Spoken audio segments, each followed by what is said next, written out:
अस्सलाम वालेकुम। ईद का दूसरा दिन है आज और कल के तरह आज एक और लेसन लेके दूसरे दिन का जो है वो कल हम फैमिली के साथ थे। छोटी बेबी था मेरे साथ, बेटी थी मेरी मेरे साथ।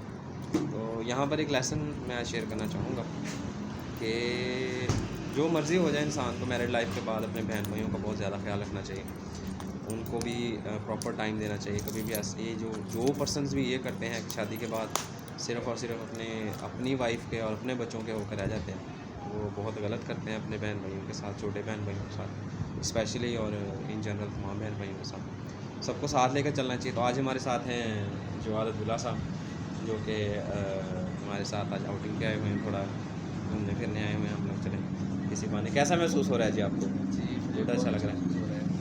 आज ईद का दूसरा दिन है, तो बहुत अच्छा फ़ील हो रहा है कि मेरे भाई ने मुझे याद रखा और मतलब घूम फिर रहे हैं, चलें एंजॉय कर रहे हैं किसी न किसी बहाने। यही चीज़ें होती हैं छोटी छोटी, इन्हीं से जो है वो पता चलता है। बाकी गर्मी बहुत ज़्यादा है, तो आज ज़रा निकले हुए हैं बाहर। कोशिश यही कर रहे हैं कि हंसते मुस्कुराते रहें जी। अल्लाह ताला आपका हामी नासिर